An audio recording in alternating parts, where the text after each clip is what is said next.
قدों में पहला वो घर खुदा का, हम इसके पास बाहें ये पासबा हमारा। बैतुल्लाह यानी उर्फ़ आम में जिसे हम खाना काबा भी कहते हैं, मुसलमानों का महबूब तरीन और मुक़द्दस तरीन मकाम है, जिसे देखने और जिसे छूने की ख्वाहिश हर मुसलमान के दिल में हमेशा पलती रहती है। खाना काबा की मालूम तारीख 4 से 5,000 बरस पुरानी है, जिसे हज़रत इब्राहीम अलैहिस्सलाम ने तामीर किया और इसे बैतुल्लाह का नाम दिया गया। ये एक मुस्ततील नुमा 4 पहलू एक कमरे पर मुश्तमिल बगैर छत के इमारत थी, जिसके दोनों तरफ दरवाजे खुले थे जो सतह ज़मीन के बराबर थे, जिससे हर खास व आम को गुजरने की इजाजत थी। उस वक्त खाना काबा की तामीर में 5 पहाड़ों के पत्थर इस्तेमाल हुए थे, जबकि इसकी बुनियादों में आज भी वही पत्थर हैं जो हज़रत इब्राहीम अलैहिस्सलाम ने रखे थे, और खुदा के घर का ये अंदाज सदियों तक रहा। बैतुल्लाह के 4 पहलू यानी 4 कोनों में एक कोना रुकने शामी, एक रुकने इराकी, एक रुकने हजरे असवद है, जबकि एक रुकने यमानी खाना काबा का जनूबी कोना है। तवाफ करते हुए हजरे असवद की तरह रुकने यमानी का इस्तलाम मुस्तहबात तवाफ में से है,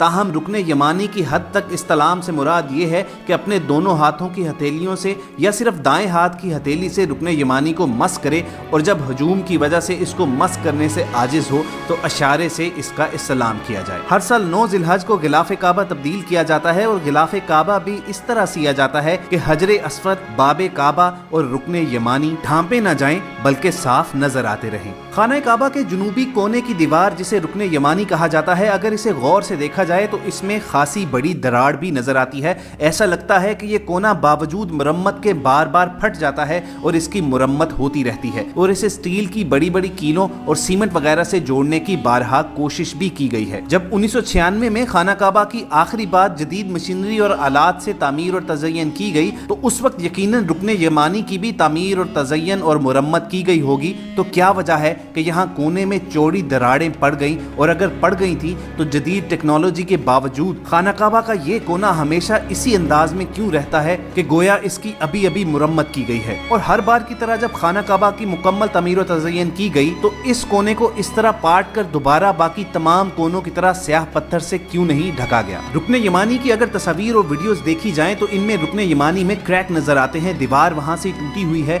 जहां बड़ी बड़ी कीलों से आपस में कोने को जोड़ा है। ऐसा लगता है कि दीवार का ये जोड़ कुछ ही अरसे के बाद फिर टूट जाता है, जिसकी दोबारा मुरम्मत कर दी जाती है। अल्लाह के घर के इस कोने में आखिर क्या ऐसी बात पोशीदा है कि लाख बार छुपाने से भी नहीं छुपती। हम सब आपको खुशामदीद कहते हैं, और अपनी आज की वीडियो में हम आपको काबा की तारीख बताने के साथ साथ ये बताएंगे कि काबा का जनूबी कोना यानी रुकने यमानी को बार बार मुरम्मत करते रहते हैं, लेकिन इसके बावजूद ये इसी हालत में क्यों नजर आता है कि यूं लगता है कि अभी इसकी दरारों को पाटने की कोशिश की गई है। ये दरारें, ये लकीरें किस तरह वजूद में आई, इसके बारे में मुख्तलिफ रिवायात हैं। ये रहें ख़वातीन हज़रात, इंटरनेट पर खाना काबा के बारे में बेशुमार दस्तावेजी वीडियोस और तस्वीर मौजूद हैं, और अगर उनका बगौर मुशाहिदा किया जाए तो आपको ये बात हैरत में जरूर डबो देगी कि जदीद साइंस और टेक्नोलॉजी के दौर में भी खाना काबा का जो कोना टूटा हुआ था उसकी दुरुस्त अंदाज में कभी भी मुरम्मत नहीं हो सकी। हैरत उस वक्त दोचंद हो जाती है जब यूट्यूब पर भी खाना काबा की वीडियोस देखी जाएं, जिनमें रुकने यमानी की भी वीडियोस शामिल हैं। उसमें भी हकीकत में रुकने यमानी में क्रैक हैं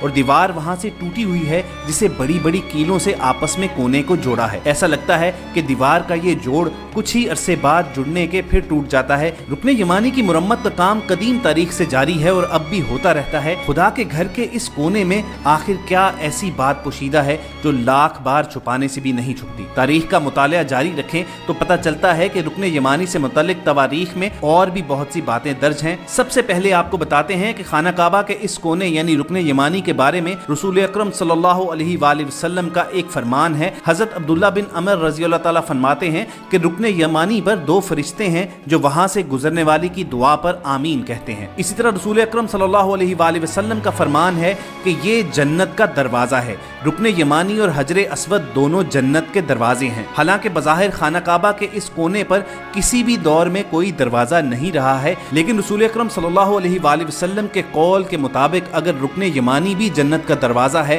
تو پھر یہ بات ٹھیک ہے کہ دروازے کو کون انسان بند کر سکتا ہے۔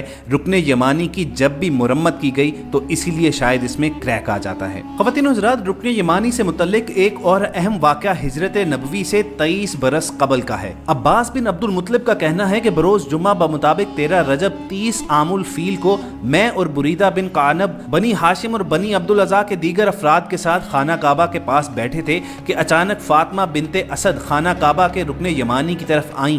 وہ 9 مہینے کی حاملہ تھی اور انہیں درد زہ اٹھ رہا تھا۔ وہ خانہ کعبہ کے برابر میں کھڑی ہوئیں اور آسمان کی طرف رخ کر کے کہا، اے اللہ، میں تجھ پر، تیرے نبیوں پر اور تیری طرف سے نازل ہونے والی تمام کتب پر ایمان رکھتی ہوں۔ میں اپنے جد ابراہیم علیہ السلام کے کلام کی اور اس بات کی تصدیق کرتی ہوں کہ اس گھر کی بنیاد انہوں نے رکھی، بس اس گھر، اس کے معمار اور اس بچے کو جو میرے شکم میں ہے اس کی پیدائش کو میرے لیے آسان فرما۔ عباس بن عبد المطلب اور بریدہ بن قعنب کہتے ہیں کہ جب فاطمہ بنت اسد نے یہ دعا کی تو خانہ کعبہ کی پشت کی دیوار پھٹی اور فاطمہ بنت اسد اندر داخل ہو کر ہماری نظروں سے اوجھل ہو گئی۔ ہم نے کعبہ کے دروازے کو کھولنے کی کوشش کی تاکہ ہماری کچھ عورتیں ان کے پاس جا سکیں، لیکن در کعبہ نہ کھل سکا۔ اس وقت ہم نے سمجھ لیا کہ یہ امر الہی ہے۔ فاطمہ بنت اسد 3 دن تک خانہ کعبہ کے اندر ہی رہیں اور یہ بات اتنی مشہور ہوئی کہ مکہ کے تمام مرد و زن کئی دنوں تک گلی کوچوں میں ہر جگہ اسی بارے میں بات چیت کرتے نظر آتے تھے۔ خواتین و حضرات، رکن یمانی کے بارے میں 5ویں صدی کے عالم ابن مغازلی اپنی کتاب میں زیدہ بنت قریبہ سے روایت کرتے ہیں کہ 13 رجب 30 عام الفیل کو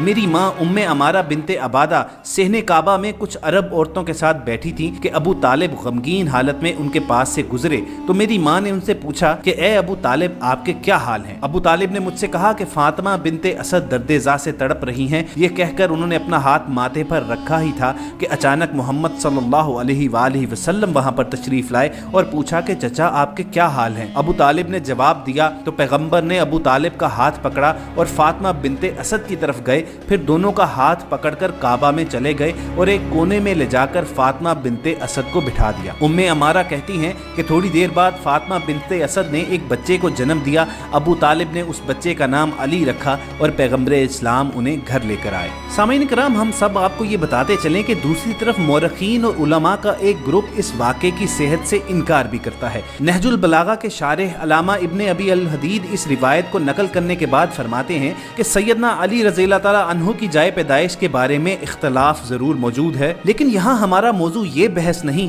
کہ کون مولود کعبہ ہے، یہ الگ طویل بحث اور ہمارا موضوع نہیں ہے۔ ہم یہاں پر آپ کو رکن یمانی کی دراڑوں کے بارے میں 2 مختلف روایات بتا رہے تھے۔ رکن یمانی کی یہ دراڑیں ایک ایسا راز ہیں جو شاید تا قیامت ایک راز ہی رہے کہ بیت اللہ کے جنوبی کونے میں یہ دراڑیں کس طرح وجود میں آئیں۔ یہ زمانے گزرنے کے ساتھ ساتھ صدیوں پرانی عمارت کی دیوار میں دراڑیں آنے کا ایک فطری عمل تھا، یا اس کی وجہ وہ دوسری 2 روایات ہیں جو ہم نے آج کی ویڈیو میں آپ تک پہنچائی۔ ہم نے آپ تک یہ حدیث کا مفہوم بھی پہنچایا کہ رکن یمانی کو رسول اکرم صلی اللہ علیہ وآلہ وسلم نے جنت کا ایک دروازہ قرار دیا تھا، تو پھر یہ کیسے ممکن ہے کہ جب فرمان رسول آ گیا تو پھر اس دروازے کو بند کیا جا سکے؟ چنانچہ شاید یہی وجہ ہے کہ ان گنت بار جب بھی خانہ کعبہ کی تعمیر و تزئین کی گئی تو اس دیوار کی مرمت کے بعد بھی اس کا حال ہمیشہ یہی رہا۔ بہرحال ہم چاہتے ہیں کہ ہمارے سامعین بھی اس بارے میں ہماری رہنمائی کریں۔ آپ کمنٹ سیکشن میں اپنی رائے کا اظہار ضرور کیجیے۔ اگر آپ کی نظر سے کوئی تاریخی حوالہ گزرا ہے تو وہ ضرور شیئر کیجیے گا۔ یہی ہم سب کی ہر ویڈیو کا مقصد ہوتا ہے کہ جہاں سے بھی جس کو بھی اچھی بات ملے تو وہ ایک صدقہ جاریہ کے طور پر آگے پھیلائے۔ دوستو، کنسٹرکشن کی دنیا میں جدید ترین ٹیکنالوجیز اور ترقی کے باوجود خانہ کعبہ اور حرم شریف کی جب بھی تعمیر اور تزئین کی گئی ہے تو رکن یمانی کی دیوار کا اسی حالت میں رہنا ایک پوشیدہ راز سے کم نہیں ہے۔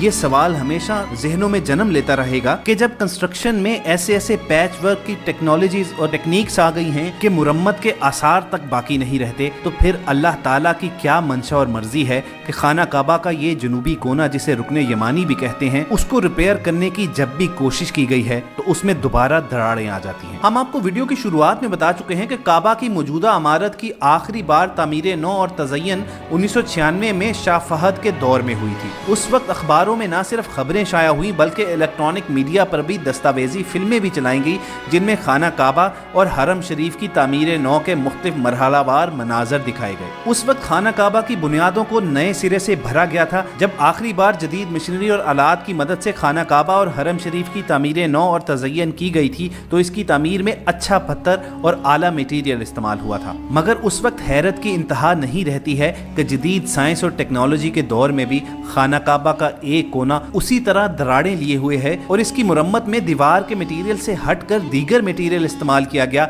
इसे स्टील की बड़ी बड़ी कीलों से जोड़ने की तमाम कोशिशें की गई मगर इसकी दुरुस्त अंदाज में कभी भी मुरम्मत नहीं हो सकी। बहरहाल इसके पीछे क्या राज पोशीदा है ये तो अल्लाह ही जानता है क्योंकि वही वुसअत इल्म रखने वाला है। यहीं पर अपनी आज की वीडियो का इख्तिताम करेंगे। हम उम्मीद करते हैं कि आपको हमारी ये वीडियो पसंद आई होगी।